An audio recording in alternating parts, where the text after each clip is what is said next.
Hola, ¿cómo estás? Te doy la bienvenida una vez más a Todo tiene un porqué en la televisión pública. Hoy vamos a hablar de biología y vamos a hablar del origen de la vida en nuestro planeta. Obviamente, saber el origen de la vida en nuestro planeta siempre fue un interés de la ciencia y sigue siendo motivo de debate. ¿Cuándo y de qué manera se originó la vida en nuestro planeta?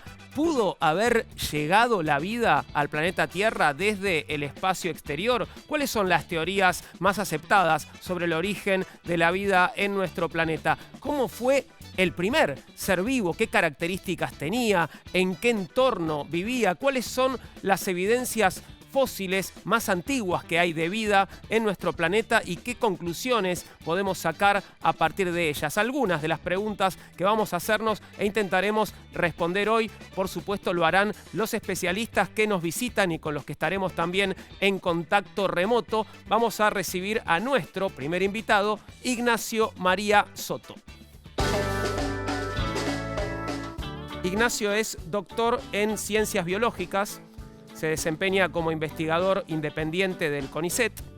Trabaja en el Departamento de Ecología, Genética y Evolución de la Universidad de Buenos Aires e investiga en biología evolutiva, genética ecológica y paleobiología. Hola Ignacio, gracias por estar con nosotros. ¿Cómo estás, Juan? Placer. Muy bien. Bueno, antes de hablar del origen de la vida, estaría bueno que supiéramos cómo definimos a un ser vivo, ¿no? ¿Qué características definen a un ser vivo? Bueno, irónicamente es un problema. O sea, ya empezamos mal, porque todavía la biología no se puso de acuerdo a una definición tajante sobre qué es estar vivo. Así que es muy irónico. Somos biólogos, estudiamos la vida y todavía no sabemos muy bien cómo definirla. Está en debate, digamos. Sí, está en debate. Okay. En un momento el foco estuvo en pensar qué propiedad tenían los seres vivos que las hacían que fueran seres vivos. Quizás ahora es más interesante pensar, y para ese lado se debate, qué hacen los seres vivos para que uno considere que tienen vida, ¿no? Entonces, un poco podemos hacer ese juego y de alguna manera intuitiva todos más o menos nos damos cuenta porque todos diferenciamos casi instintivamente muchos de los seres vivos respecto a lo que sería el mundo natural inanimado. Lo animado de lo inanimado. Claro. Los seres vivos, por empezar, hasta los más sencillos que podemos pensar, los microorganismos, que están compuestos por una sola célula, uno si los ve con el microscopio se da cuenta que son complejos. Complejos y ordenados en esa complejidad. O sea, tienen una estructura, la mantienen y todas esas reacciones químicas que sabemos que ocurren, que es el metabolismo de los seres vivos, hacen que se mantengan, tengan lo que se llama homeostasis, o sea, sus características y sus propiedades, el ambiente puede variar, pero uno sigue más o menos constante en su mundo interno, digamos. Parecido a sí mismo. Claro. Básicamente lo que tratamos de hacer todos siempre, que nuestro mundo interno permanezca lo más inalterado posible. Pero además, la otra característica casi inevitable para traer es que los seres vivos se reproducen, hacen copias de sí mismos y esos son los que siguen en el tiempo, ¿no? Y ahí hay una cuestión fundamental que es que si uno hace un poco, se aleja en el zoom y piensa esto ya no en un organismo, sino en el paso de las generaciones, lo que hacen los seres vivos es que evolucionan y se adaptan y se diversifican y se van adaptando a nuevas condiciones ambientales. Y eso es una propiedad muy, muy importante. Claro. ¿Y cuándo se cree que se inició la vida en nuestro planeta? Bueno, la vida empieza muy temprano. Nuestro planeta tiene más de 4.500, 4.600 millones de años, como para redondear. Y apenas ese cuerpo incandescente que era la Tierra primigenia, ustedes tienen un programa sobre el origen de la Tierra, sí, y estuvieron hablando sobre cómo se formó con la Luna, pero unos cientos millones de años después, que es un montón de tiempo, pero en realidad en términos geológicos es para el planeta rápido. Es muy poco tiempo, claro. En cuanto se enfría y se forman los primeros océanos, ya tenemos evidencia de que podía haber empezado los procesos biológicos a andar. Ahora, ¿puede haber surgido más de una vez la vida en el planeta? ¿Puede ser que haya tenido más de una oportunidad? Sí, tranquilamente. O sea, está en discusión. Una de las grandes preguntas que queremos saber en la biología es qué tan probable es que se origine la vida dadas las condiciones. Nosotros tenemos un solo ejemplo y que lo vemos ahora, digamos, en este evento pasado que fue el origen de la vida, que es el planeta Tierra.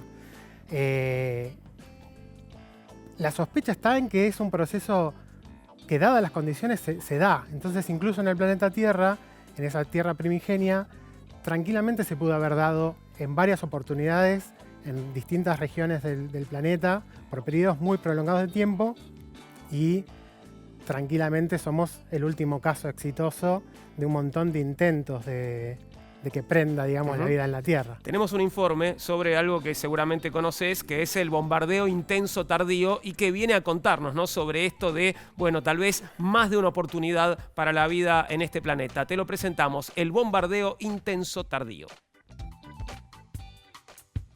Se cree que hace varios millones de años se produjo lo que se ha llamado el bombardeo intenso tardío. Se trata de una teoría según la cual ocurrió un gran número de impactos en el sistema solar. De esta manera, Mercurio, Venus, la Tierra y Marte habrían estado sujetos a numerosas colisiones. Se supone que este fenómeno tuvo lugar entre 4.100 y 3.800 millones de años atrás y que habría dejado su huella, especialmente en la Luna y sus cráteres. Muchas de estas marcas tienen la misma antigüedad y ocurrieron muy poco después de la formación del sistema solar, cuando los planetas rocosos ya se habían constituido y acumulado la mayor parte de su masa. Hasta que la hipótesis del bombardeo intenso tardío fue propuesta, se estimaba que nuestro planeta había permanecido fundido hasta hace unos 3.800 millones de años. No había evidencia de rocas más antiguas, por lo que resultaba lógico suponer que la Tierra no se enfrió hasta ese momento.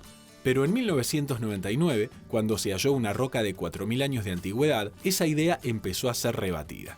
Los restos de asteroides también muestran una edad más antigua, cercana a los 4.600 millones de años. Se cree que en esta época fue cuando se formaron los primeros objetos sólidos organizados alrededor del Sol con forma de disco. Nuestra estrella apenas acababa de constituirse, por lo que se supone que transcurrieron 700 millones de años entre los primeros objetos sólidos del sistema solar y el enfriamiento de la Tierra. Durante ese periodo se habrían formado los planetas, mientras que la Tierra se habría enfriado lentamente hasta convertirse en el objeto sólido que conocemos hoy. Si bien la teoría parecía firme, con posterioridad se realizaron algunos cálculos que demostraron que el enfriamiento no pudo ser tan lento. Debido a que la pérdida de temperatura de un objeto depende de su tamaño, en el caso de un planeta como el nuestro, se estima que debería haber sido un proceso relativamente rápido. Así, entre principio y fin, podrían haber pasado solo 100 millones de años. De esta manera, hay un hueco temporal difícil de explicar al que la teoría del bombardeo intenso tardío brindaría una solución. Según este modelo, la mayor parte de esas rocas de 3.800 millones de años solo se solidificaron después de que gran parte de la corteza fuese destruida por los impactos que sufrió el planeta. La teoría del bombardeo también explicaría, por lo tanto, el periodo en que la vida en la Tierra hizo su aparición.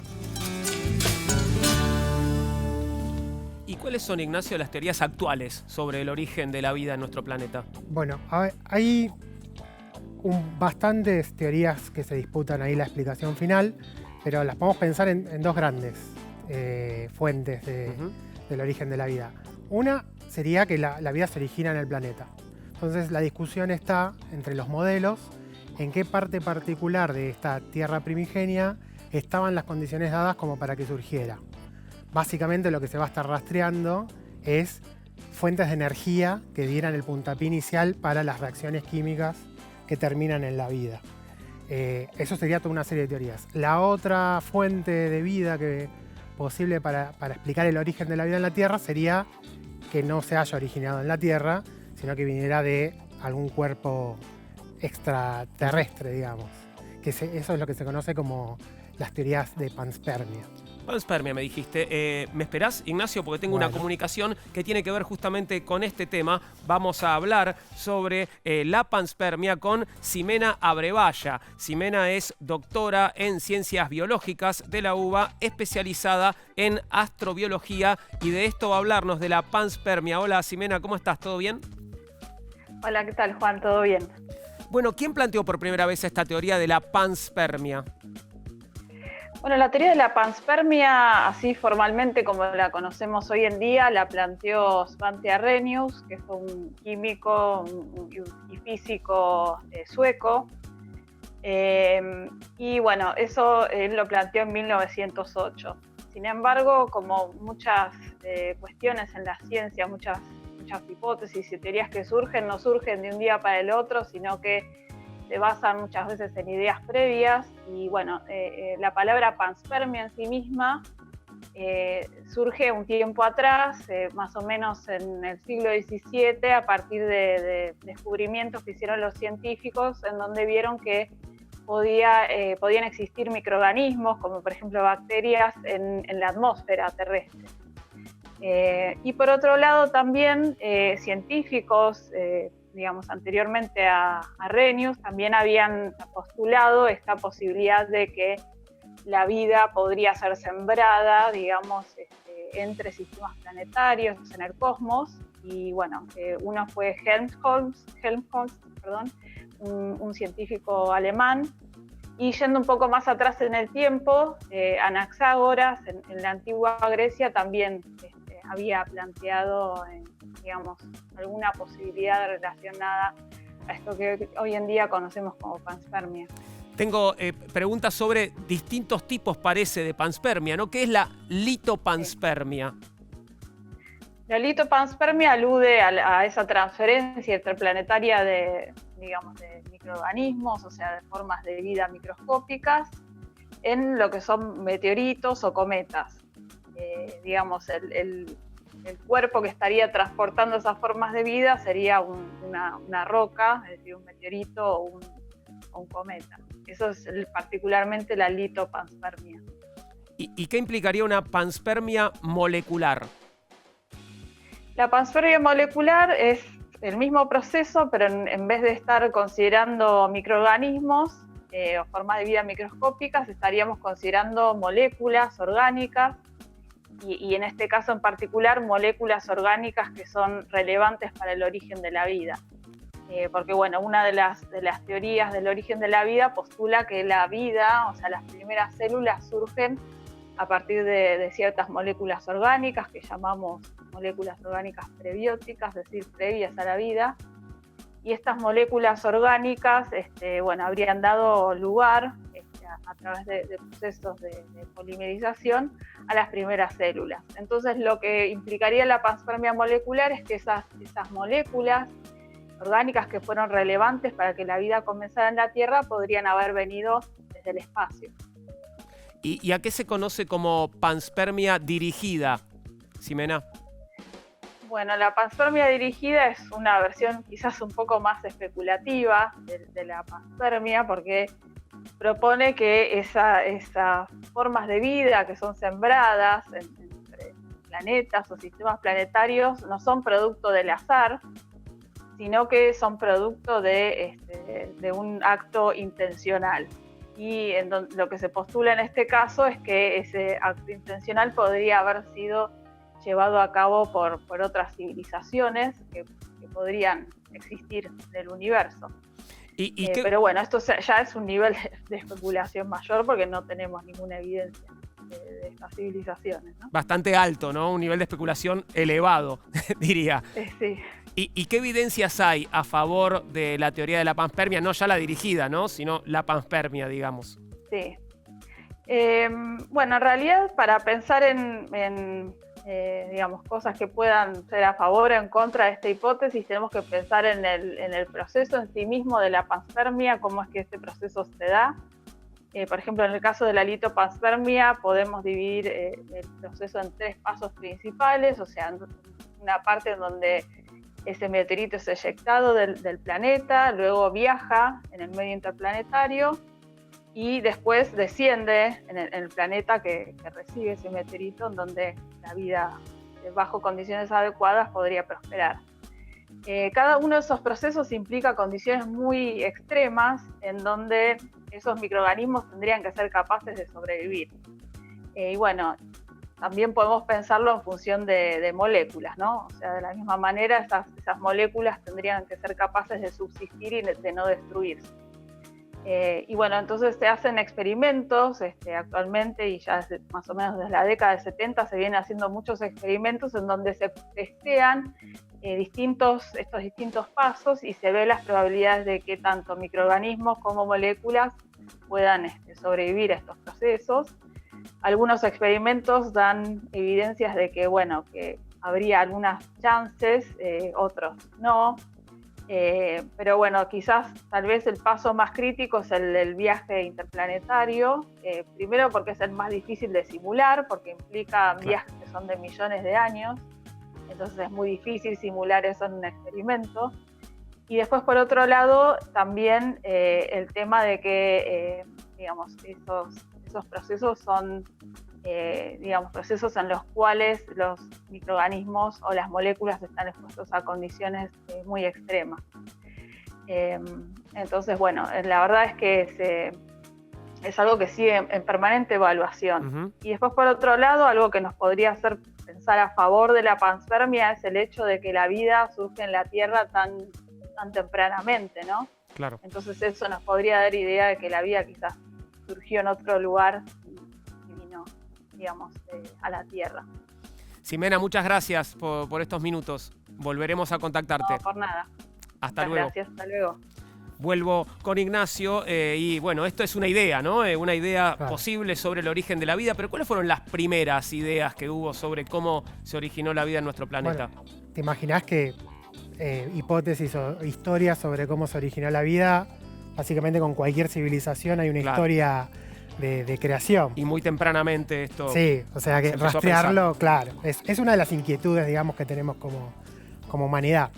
Si nos ponemos un poco más cercanos y pensamos en Occidente, por decir así, obviamente vamos a caer ya nombraron a un griego, en la Grecia clásica. Uh-huh. Ahí hay un par de ideas que son las que heredamos nosotros como civilización sobre el origen de la vida. No vamos a entrar en filosofía, pero básicamente se discutía si la vida era algo intrínsecamente distinto al resto de las cosas del mundo natural o podía surgir a partir de lo inanimado, uh-huh. ¿no? Y si ese proceso era dirigido, ¿no?, por algún tipo de inteligencia extra, una inteligencia, digamos, divina, por decirlo de alguna manera. Eso fue retransformado durante, por ejemplo, la Edad Media. Esa explicación de el ente inteligente que crea la vida, obviamente fue Dios. Para el cristianismo europeo. Pero, digamos, los griegos, en ese sentido, no eran cristianos, tenían toda otra serie de ideas.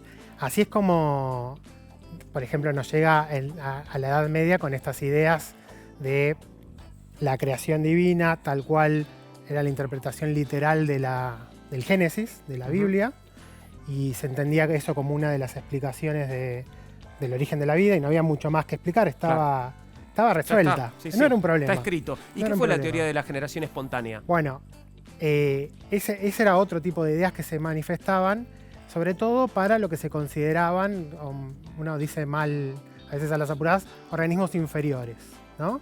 Que involucraba desde los microorganismos que en un momento se desconocían, pero pasando por los insectos, los roedores. Y la generación espontánea lo que dice es que algún tipo de organismos como estos son capaces de surgir de manera espontánea sin necesidad de tener padres, ¿no?, sin venir de otros organismos. Y que tranquilamente eso podría pasar desde la materia inanimada. Por ejemplo, hay una receta de la Edad Media para generar ratones, que es muy sencilla, la pueden hacer todos, la pueden probar. ¿Y salen? No. En la Edad Media estaban convencidos que así se conseguía ratones de manera espontánea, que era poner en un barril ropa vieja, sucia, granos de trigo y esperar unas semanas. Iban a ir, los ratones iban. Te imaginás que en la Edad Media, con los niveles de sanidad que había, tranquilamente ibas a conseguir ratones. Pero no se generaban ahí, ¿no? Claro. ¿Y cómo se refutó esta teoría? Bueno, el tema es que la generación espontánea en algún punto estaba basada, no en evidencia, pero sí en digamos, observaciones un poco rigurosas. Gruesas. Claro.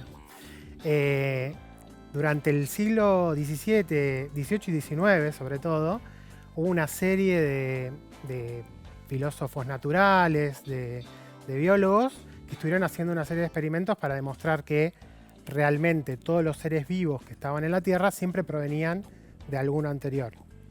Hay un italiano que se llama Redi que, por ejemplo, poniendo pedazos de carne y algunos tapándolos, otros dejándolos en exposición, demostró, por ejemplo, que los gusanos que aparecen en la carne cuando se pudre venían de insectos que no se generaban espontáneamente. Ujú. Después otro italiano, Palanzani, ya cuando se tenía cierta idea que existían algo así como microorganismos, gracias al desarrollo de los primeros microscopios, hizo un experimento para demostrar que si uno hervía las cosas, los microorganismos morían y después no se volvían a generar de manera espontánea, Claro. digamos. Tengo un informe sobre uno de estos experimentos. Bien. En este caso es el experimento de Miller y Urey en relación al origen de la vida. Vamos a verlo y seguimos conversando, Ignacio. El origen de la vida en nuestro planeta ha desvelado desde siempre al mundo científico. En 1953, un estudiante de la Universidad de California llamado Stanley Miller le propuso realizar un experimento a Harold Urey, el director de la institución. Miller quería contrarrestar la hipótesis de Oparin y Haldane, que proponía que en las condiciones de la Tierra primitiva se habían producido reacciones fundamentales para que fuera posible la aparición de organismos vivos. Según el modelo científico, estas reacciones químicas condujeron a la formación de compuestos orgánicos a partir de inorgánicos, y luego estos dieron origen a las primeras formas de vida. Si bien Urey creía que los resultados no serían concluyentes, terminó aceptando la propuesta. Ambos diseñaron un artefacto en el que simularon algunas condiciones de la atmósfera de la Tierra primitiva. Colocaron agua, metano, amoníaco e hidrógeno dentro de un conjunto estéril de tubos y recipientes de cristal conectados entre sí en un circuito cerrado y sellado. A continuación, todo fue sometido a unas condiciones que se desarrollaron cíclicamente. De esta manera, se calentaba el agua para que se evaporase usando electrodos para emitir descargas eléctricas de 60.000 voltios a temperaturas muy altas que simularon los rayos que se producirían en una Tierra primitiva. Finalmente, se enfriaba la atmósfera para que el vapor de agua condensara nuevamente y luego se daba un nuevo inicio al ciclo. El experimento dio como resultado el hallazgo de varios aminoácidos, un carbohidrato y algunos otros compuestos orgánicos. Varias décadas más tarde, en 2008, un grupo de investigadores encontró el aparato que Miller había empleado para realizar sus tempranos ensayos y procedieron a analizar el material remanente utilizando técnicas modernas más sensibles, y encontraron al menos 20 aminoácidos. Desde su creación, el experimento de Stanley Miller y Harold Urey fue repetido en múltiples ocasiones, dando como resultado la obtención de compuestos orgánicos, aunque todavía no se ha logrado que éste produzca proteínas. No obstante, se trata de un experimento reconocido por la ciencia para entender y replicar las condiciones necesarias que originaron la vida. Bueno, veíamos un informe ya del siglo XX, ¿no? Sí. Un experimento del siglo XX. Hoy, ya en el año 2020, Ignacio, ¿cuál es la teoría que tiene un consenso científico mayor en relación al origen de la vida en el Claro. planeta? Lo importante acá es destacar que ya como comunidad científica consideramos que lo más probable es que realmente de compuestos inorgánicos sencillos, como el experimento de Miller, pero muchos que se hicieron después, podemos conseguir las moléculas orgánicas. Estas precursores, las moléculas prebióticas que hablaba Ximena, que terminarían dando la vida. ¿Cómo hacemos ese salto? Que es la gran pregunta. Uno de los modelos que más aceptación tiene ahora es que esto se pudo haber dado en los fondos marinos, en donde hay actividad volcánica, en estas fumarolas Ujú. que salen del fondo del mar, porque tenemos ahí la energía, que yo te decía que se busca como puntapié, en forma de calor y en forma de gradientes químicos de los minerales que salen ahí. Tenemos un sustrato que son poros y cavidades de los minerales que forman esas fumarolas que permiten que haya concentración de estas moléculas orgánicas y todas unas reacciones químicas que se están proponiendo y se están estudiando que, para hacerla corta, básicamente lo que harían es lograr ir de sencillo a complejo y cada vez estas reacciones retroalimentarse para terminar, además, siendo encapsuladas en lo que sería una membrana celular después. Todo esto en reacciones químicas que lo daban los lugares, estos ambientes lo propiciaban, hasta que se llega a un punto en donde estas reacciones se autosustentan y conseguimos este metabolismo que yo te decía. Claro. Entonces lo único que resta ahí restó, si realmente este modelo es real, fue que esas químicas compitieran y por selección natural quedaran aquellas que son más estables, Claro. que permiten no solo la existencia de estas protocélulas, sino además su replicación y su reproducción exitosa. Bien, es el modelo que tiene mayor consenso en la actualidad. Te pido que me esperes un segundo, Ignacio, Bien. porque alguien quiere hacernos una pregunta. Creo que es Laura Escurra. Hola, Laura, ¿qué querés saber? Aló, ¿cómo están todos? Aquí soy Laura Escurra. ¿Qué tal? Bueno, Juancito, tengo una pregunta para ti en el día de hoy. ¿Qué son los algoritmos? Por favor, estamos en el universo internautico y necesitamos saber concretamente, muy bien explicado, qué son los algoritmos. Aquí me quedo esperando la respuesta. Muchas gracias. Te cuento, Laura, y le cuento a todos, ¿no? Una palabra que usamos mucho en estos tiempos, pero no sabemos exactamente qué es. En matemática y computación, un algoritmo es un conjunto de instrucciones o reglas ordenadas y finitas que, en general, permite resolver un problema, realizar un cómputo, procesar datos o llevar a cabo otras tareas. Algunos ejemplos matemáticos son el algoritmo de multiplicación para calcular un producto y el de la división para calcular un cociente. Acordate que podés escribirnos, tal vez con preguntas, a porqué@mandarinatv.com. En Facebook nos encontrás como Todo Tiene un Porqué. En Instagram y Twitter, @porqué_tv. Vamos a seguir hablando sobre el origen de la vida en nuestro próximo bloque. Ignacio, muchas gracias por habernos visitado. Seguramente volveremos a consultarte. Muy bien. El origen de la vida, nuestro tema de hoy. Ya venimos.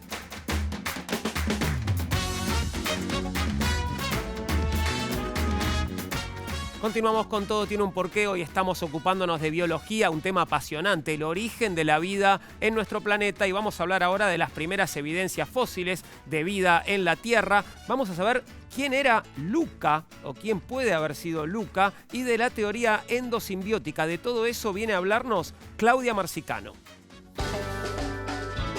Claudia es doctora en ciencias biológicas, es paleontóloga y profesora de paleontología de vertebrados y de paleoecología de la Facultad de Ciencias Exactas y Naturales de la Universidad de Buenos Aires.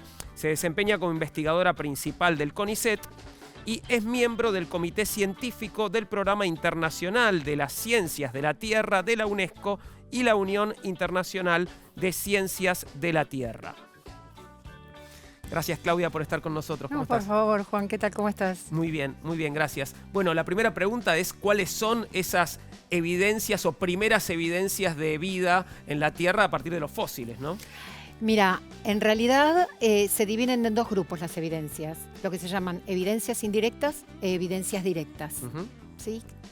Más o menos es bastante simple. Las evidencias indirectas no es el organismo en sí, sino que lo que tenés son productos, ¿sí?, de macromoléculas o moléculas que vos sabés que tienen que haber tenido un origen biológico. Uh-huh. ¿Sí?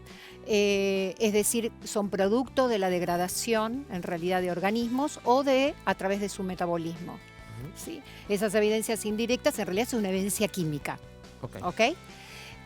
Mientras que tenés evidencias directas. Las evidencias directas sí ya es, o bien tenés el organismo, o sea, tenés un producto en 3 dimensiones de alguna forma que se parezca a alguno de esos microorganismos que habló antes Ignacio, o en algunos casos podés tener estructuras, ¿sí?, en este caso biosedimentarias, que fueron formadas por la actividad de alguna colonia de estos microorganismos que son, como se llaman en algunos casos, son los estromatolitos. Estromatolitos. Sí.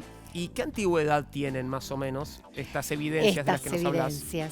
Estas evidencias, en realidad, lo que es importante saber es, no tenemos un registro de rocas desde el inicio de la Tierra, ¿sí? Porque las rocas se reciclan, se erosionan, en las zonas de subducción las placas también se reciclan, entonces tenemos una limitación hasta dónde tenemos rocas más antiguas, no hay en todos lados, hay solamente en algunos muy pocos lugares. Más o menos el registro más antiguo que tenemos de rocas tiene alrededor de 4.200 millones de años. y de evidencias indirectas de estas moléculas que se supone que tuvieron intervención de vida para su formación, tienen entre aproximadamente 4.000, 3.800 millones de años. El problema con estas evidencias tan antiguas, que están en rocas por supuesto sumamente alteradas, es siempre la discusión. Hay gente que dice que sí, que en realidad son biomoléculas, que ha habido intervención de organismos vivos por los isótopos que tienen, por su composición y bla, bla, bla. Y hay otros investigadores que dicen que en realidad no, que en condiciones muy particulares de presión, de temperatura, con fluidos magmáticos y demás, pueden haberse originado sin intervención de organismos. Entonces siempre hay, ¿viste? Y eso va variando mucho, también como varía con la calidad de la tecnología para esas mediciones, claro. ¿No es cierto? Pero bueno, más o menos unos 3.800 millones de años. Vienen de rocas de Canadá y Groenlandia. Ahí están. Ahora, directas, es decir, que ya tengo una evidencia mucho más contundente, digamos, porque tengo un organismo, estas estructuras sedimentarias como estromatolitos, provienen, son un poquito más modernas, van entre los 3.500 y los 3.350 millones de años, y vienen toda una sucesión de roca que viene del noroeste de Australia, que la localidad se llama Pilbara, donde ahí hay toda una sucesión de rocas donde además de haber justamente evidencias directas como estos estromatolitos, intercaladas también hay estas evidencias indirectas químicas. Ajá. Entonces es como que refuerza el origen biogénico de las moléculas y de esa evidencia directa. Y contame un poquito más sobre los estromatolitos. ¿Qué características tienen?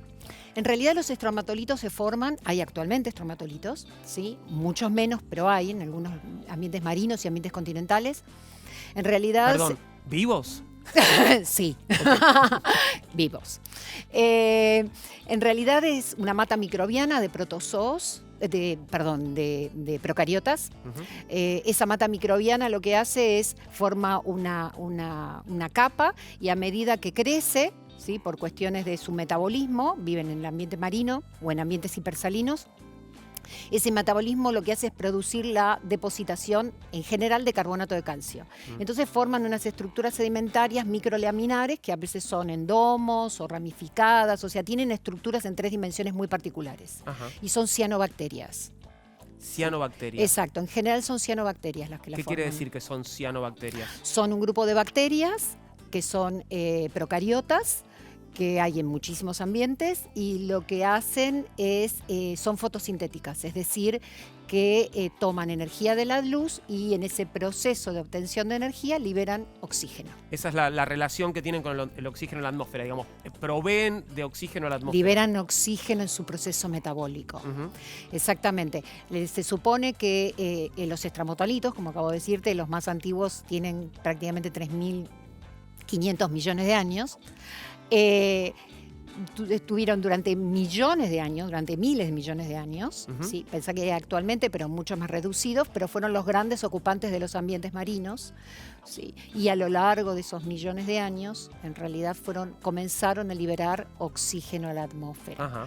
Porque bueno, hay que pensar que la primera atmósfera no había oxígeno como actualmente. Sí, la atmósfera actual tiene un 21% más o menos de oxígeno libre. La atmósfera primigenia, digamos, o de la primera historia de la Tierra, se cree que en realidad era como un poco los gases que salen actualmente de los ambientes volcánicos, ¿no? Que están cargados de metano, dióxido de carbono, vapor de agua. ¿Y a qué se conoce como LUCA? Esto que yo mencionaba en la presentación de este bloque. Tenemos un informe al respecto, pero brevemente contame porque es una sigla, LUCA, es una ¿no? sigla. LUCA en inglés es The Last Universal Common Ancestor. Es el último ancestro común y universal. Y lo que se cree, o sea, es postulado, o sea, es hipotético. Claro. Y es el ancestro común a partir del momento en donde en realidad se dividen los grandes dominios. Arquea, junto con Eucaria y bacterias. El antepasado vivo más antiguo que especulamos existió, ¿no? Exactamente, pero no, el origen de la vida fue antes, ¿no? Okay. O sea, un poco lo que hablaba Ignacio, las grandes discusiones, bueno, este es un ancestro hipotético que también tiene sus discusiones, pero las discusiones más importantes es entre esas moléculas sueltas y Luca. Bien, te presentamos a Luca, el hipotético primer ser vivo. Se estima que hace alrededor de 3.500 millones de años vivió Luca. Su nombre proviene de la sigla en inglés Last Universal Common Ancestor, que podría traducirse como el último antepasado común universal. Luca es el hipotético primer ser vivo del planeta. Darwin ya había sugerido la posibilidad de un organismo semejante, cuya existencia fue demostrada a fines de la década de 1970 gracias a la comparación de genes de todas las especies conocidas. Así se construyeron cladogramas, es decir, diagramas representativos de la clasificación biológica taxonómica de los organismos que muestra la relación entre distintas especies. En este caso, hace unas 4 décadas se realizaron cladogramas globales basados en la distancia genética entre las células actuales más divergentes. El estudio permite interpretar que hubo divisiones muy tempranas como la de las arqueas, nombre que recibe un gran grupo de microorganismos procariotas unicelulares que no presentan núcleo ni orgánulos membranosos internos. De las arqueas principalmente se conocen formas extremófilas, denominación que aplica a aquellos organismos resistentes a condiciones ambientales singularmente adversas para la vida, como una gran salinidad, temperatura o acidez. Los hallazgos llegaron a estipular que Luca evolucionó en ambientes como las fumarolas negras de las dorsales medioceánicas, donde aún hoy continúan existiendo condiciones extremas. Por otra parte, siguiendo evidencia fósil, se descubrió que los organismos eucariotas, es decir, los que tienen núcleo, se originaron con posterioridad. Según las teorías más actuales, esta aparición se produjo por simbiogénesis entre una bacteria y una arquea. Así, Luca estaría relacionado con la temprana divergencia entre arqueas y bacterias. Se cree que el ancestro universal tuvo, entre otras, varias características, como poseer capacidad de reproducción gracias a la réplica de la información genética contenida en el ADN. También poseía una estructura celular simple. Esto implica que debió ser un microorganismo unicelular, con un citoplasma de agua conteniendo elementos solubles como el nucleoide y ribosomas. Por todas estas cualidades, Luca ocupa el punto más alto en el tronco común del árbol de la vida. A partir de él, se diversificaron sus 3 grandes ramas o dominios filogenéticos, las bacterias, las arqueas y las eucariotas. Comenzaba así la fascinante historia de la evolución de la vida en la Tierra, de la que somos apenas una rama más. Claudia, ¿y cómo se cree que fueron, a partir de Luca, ¿no?, complejizándose los seres vivos? Bueno, ese ancestro común se cree que fuera una célula procariota, es decir, que tiene las mismas características que las bacterias y las arqueas. Pero en realidad las células eucariotas, que nosotros somos un organismo multicelular formado por células eucariotas, se cree que se formaron por una asociación de procariotas que de alguna forma formaban una simbiosis para formar una estructura más compleja, que es esa célula con organelas y otra estructura en realidad con muchas más capacidades metabólicas que las simples constituyentes procariotas originales. Esto que nos estás contando tiene que ver con la teoría endosimbiótica. Exactamente. Y sobre este tema, si me esperas, voy a conversar ¿Seguro? ahora con Ariel Aptekman. Ariel es doctor de la Universidad de Buenos Aires en el área de química biológica y además se desempeña como investigador postdoctoral en la Universidad Rutgers y en el Instituto de Astrobiología de la NASA. Hola Ariel, ¿cómo estás? ¿Todo bien? Hola, buen día Juan, buen día Claudia, ¿cómo están? Muy bien, Gracias muchas por gracias. invitarme. No, por favor, gracias a vos por atendernos. ¿Qué es la teoría endosimbiótica, Ariel? Es una teoría según la cual son las relaciones simbióticas, es decir, la relación estrecha y persistente entre organismos de diferentes especies, la que desemboca en procesos simbiogenéticos, es decir, la incorporación de un organismo dentro del otro. Y no solo las mutaciones aleatorias las responsables de la mayoría de las novedades evolutivas. Hoy en día la comunidad científica acepta que en general la novedad y diversidad biológica sí surge como consecuencia de las mutaciones aleatorias, que son errores en la replicación del ADN.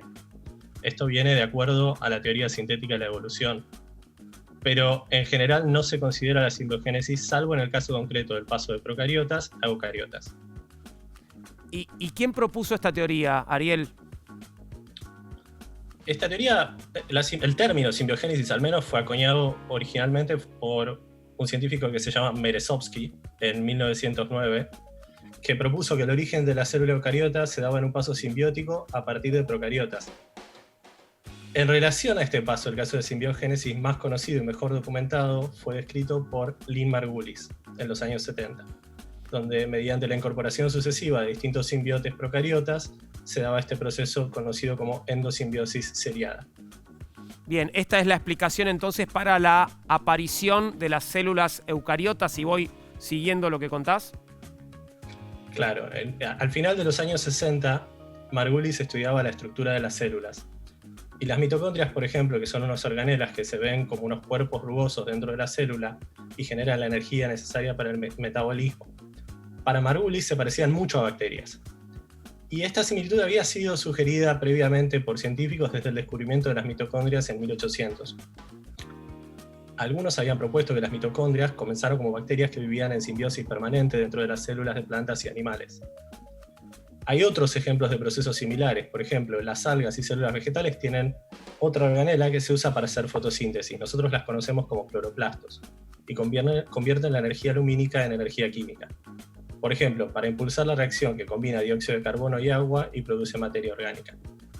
Los cloroplastos, igual que las mitocondrias, se parecen muchísimo a bacterias. En particular, se parecen a las bacterias que mencionaba Claudia hace un rato, las cianobacterias. Y hoy en día la comunidad científica está convencida de que los cloroplastos descienden de las cianobacterias, estas bacterias fotosintéticas que viven en el agua. Combinando estas ideas, en 1970 Margulis publicó El origen de las células eucariotas, donde propone que las células eucariotas surgen por una serie de estos procesos de endosimbiosis. ¿Y cuáles son las evidencias que apoyan esta teoría, Ariel? Originalmente era difícil encontrar evidencia más allá de las evidencias morfológicas, o sea, las formas que se parecen entre distintos grupos. En los años 70 se desarrollaron herramientas y métodos para comparar genes de distintas especies. Y dos equipos de microbiólogos, uno dirigido por Carl Wesse y otro por Doolittle, estudiaron los genes dentro de los cloroplastos de algunas especies de algas.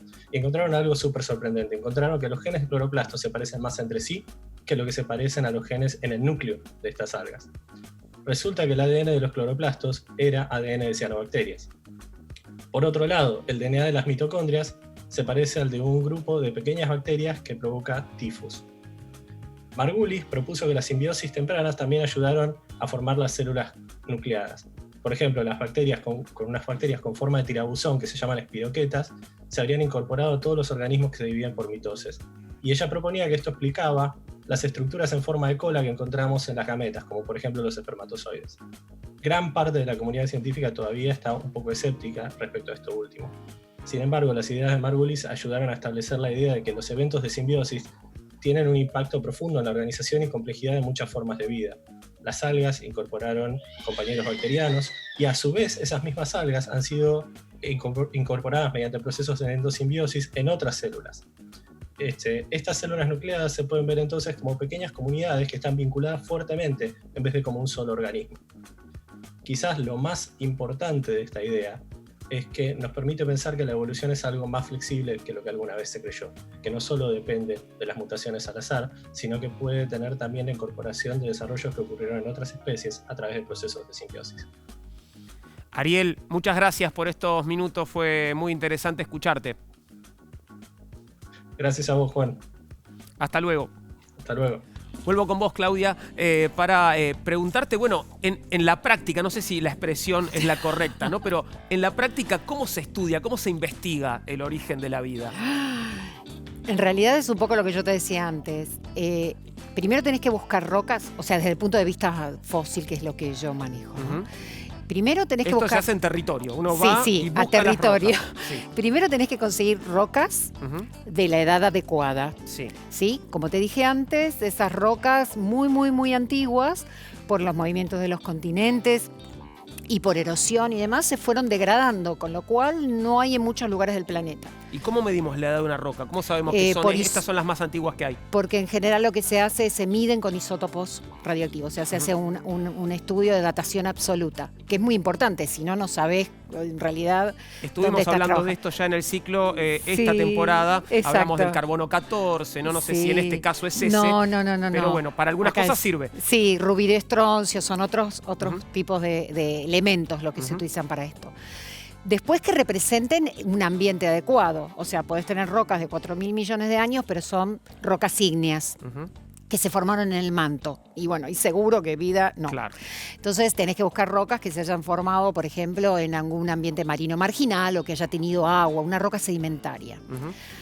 Después que puedas reconocerla como tal, porque en una de esas están tan alteradas por presión, temperatura que han sufrido y demás, que... Y segundo, que tengan restos, ya sea evidencias directas o indirectas de que eso ocurre. Se conocen lugares muy puntuales, justamente para estudiar el origen de la vida en la Tierra. Como te dije antes, hay un cratón en Groenlandia, en el norte de Canadá, en Suazilandia, que es dentro del sur de África, exactamente.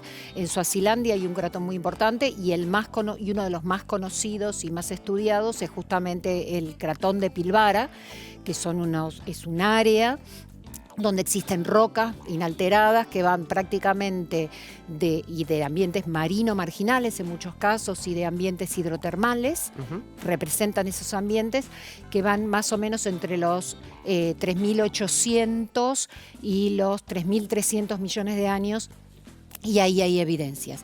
Pero son unos contaditos con los dedos de la mano. Claro. ¿Sí? Y sí, es muy antiguo. Es muy antiguo, es muy viejo y muy pocas cosas te quedan. Entonces, bueno, por eso también son muy discutidos y hay trabajos que van y vienen. Pero lo que creo que es importante es que te acompañe la tecnología. Claro. Porque lo que hay que pensar es que uno está estudiando cosas, que hay restos que son sumamente escasos, son moléculas prácticamente lo que se está estudiando, y en muchos casos el método de medición o el método que vos estás utilizando para dilucidar eso, que no sea destructivo y que no te altere lo que estás leyendo. Claro. Hago una pausa. Claudia, muchas gracias. No, Estamos hablando del origen de la vida hoy en Todo Tiene un Porqué.